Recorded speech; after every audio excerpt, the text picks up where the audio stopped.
જય માતાજી મિત્રો, શું તમે ક્યારેય વિચાર્યું છે કે પાકિસ્તાનના બલુચિસ્તાનમાં બિરાજમાન 51 શક્તિપીઠોમાંના એક માં હિંગળાજ સાક્ષાત આપણા ગુજરાતમાં કઈ રીતે પ્રગટ થયા?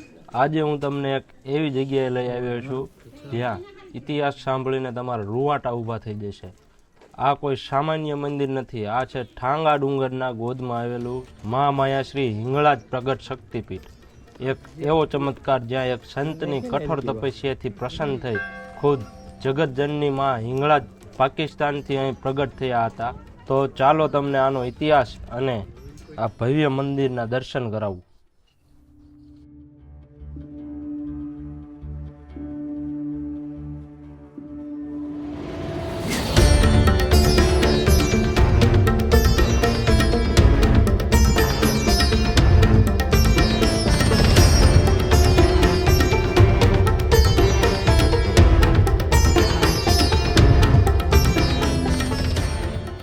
મંદિર પહેલાં જો આ ડંકો આવે, જો ખૂબ જ મોટો છે. અહીંયા ઘણા બધા લોકો ડંકો વગાડવાનો પ્રયાસ કરે પણ વાગે એવું નથી. બહુ મોટો ડંકો છે, ઊંચા કરીને તમે બળ કરો ત્યારે જ આ ડંકો વાગે એવો છે. એટલે તમે જ્યારે અહીંયા આવો એટલે ડંકો વગાડવાનું ભૂલતા નહીં. જો તમારે કેટલું બળ છે એ અહીંયા તમને ખબર પડી જાય છે, કારણ કે આ બહુ જ મોટો ડંકો છે.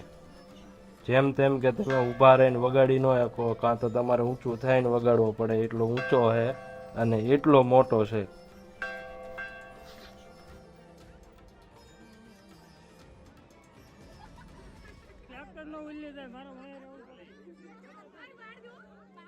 હવે તમને આ પ્રાગટ્ય શક્તિપીઠનો ઇતિહાસ કહું. અહીંયા સદીઓ પહેલા વિક્રમ સંવંત 1621માં મહાત્મા માયાગીરીજી ફરતા ફરતા ઠાંગા ડુંગરની અમર ગુફાએ પહોંચ્યા હતા. અહીંયા અમરનાથ સ્વામી પહેલેથી જ તપસ્યા કરતા હતા. મહાત્માજીએ તેમને સદગુરુ માની લીધા હતા અને 9 વર્ષ તપસ્યા અને સેવા કરી હતી. પછી તેમને મા હિંગળાજના દર્શન કરવાની ઈચ્છા થઈ અને ગુરુજી પાસે આજ્ઞા માંગી અને એ સમયની સૌથી કઠિન ગણાતી એવી બલુચિસ્તાન, જે હાલમાં પાકિસ્તાનમાં આવેલ છે, તેની યાત્રાએ નીકળી પડ્યા. 3 મહિનાની આ કઠિન યાત્રા બાદ તે માના શરણે પહોંચ્યા અને ત્યાં એક પગે ઊભા રહીને 21 દિવસની તપસ્યા કરી. અંતે આ અખૂટ ભક્તિ જોઈને મા હિંગળાજ સાક્ષાત પ્રગટ થયા અને માએ પૂછ્યું, માંગ ભક્ત, શું જોઈએ છે? માયાગીરીજીએ પોતાના માટે કંઈ ના માંગ્યું અને કહ્યું, હે માં, મારા ગુરુજી ઠાંગા ડુંગરમાં આપનું સ્મરણ કરે છે. જો તમે મારા પર પ્રસન્ન થયા હોય તો આપ ત્યાં પધારશો અને આપની સેવા કરવાનો મોકો આપો. નિસ્વાર્થ ભાવના જોઈને મા અત્યંત પ્રસન્ન થયા અને તેમની નિશાની સ્વરૂપે પોતાનું ત્રિશૂળ, શંખ અને ચીપિયો આપ્યો અને ત્યાં દર્શન આપીશ એવું વચન આપ્યું.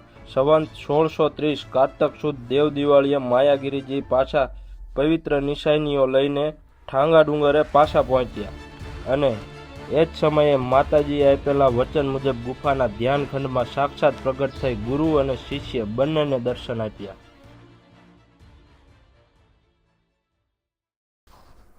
જો આપણે મંદિરમાં પગી ગયા છીએ અને આ બધે માતાજીની મૂર્તિ છે. પહેલાં ખોડિયારમાં છે, શક્તિમાં છે, પછી આશાપુરા માતાજી છે અને ચામુંડમાં છે. અને હવે તમને હિંગળાજમાંના દર્શન આગળ કરાવવું. અને જે હમણાં ઇતિહાસ કીધો તમને, એ ઇતિહાસ પ્રમાણે જે ગુફા હતી એ ગુફા પણ અહીંયા જ છે.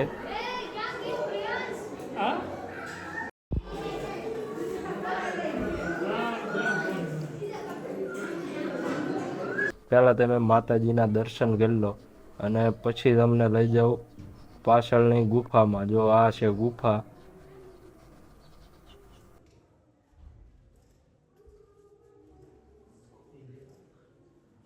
અહીંયા અંધારું ન પડે એટલે લાઇટ મૂકેલી છે. બાકી ગુફા તમારે માતાજીના મંદિર આગળથી પાછળની સાઈડ છે. અને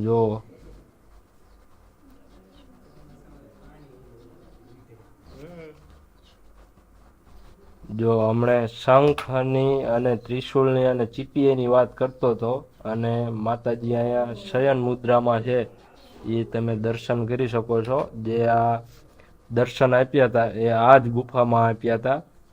એટલે બધા તમે દર્શન કરી લો ચીપિયો, ત્રિશૂળ અને શંખના.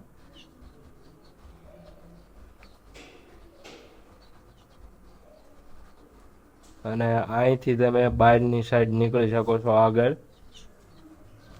અહીંથી ડાયરેક્ટ તમે બીજી સાઈડ નીકળશો ગુફામાંથી બહાર.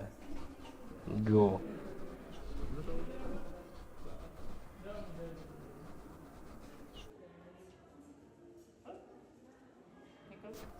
તમે જેવા જ ગુફાની બહાર નીકળશો એવા બીજા માતાજીના દર્શન પણ તમને થશે અહીંયા. અને આગળ તમે આવશો એટલે હનુમાનજીની મૂર્તિ પણ છે અહીંયા. એટલે બધે જ દર્શન કરી લેજો. અને બહાર નીકળતા હમણાં જે મેં તમને ઇતિહાસ કીધો એનો પણ તમને ફોટો દેખાડું, એટલે તમે શાંતિથી વાંચી શકો જો મારું કીધેલું ન સાંભળ્યું હોય તો.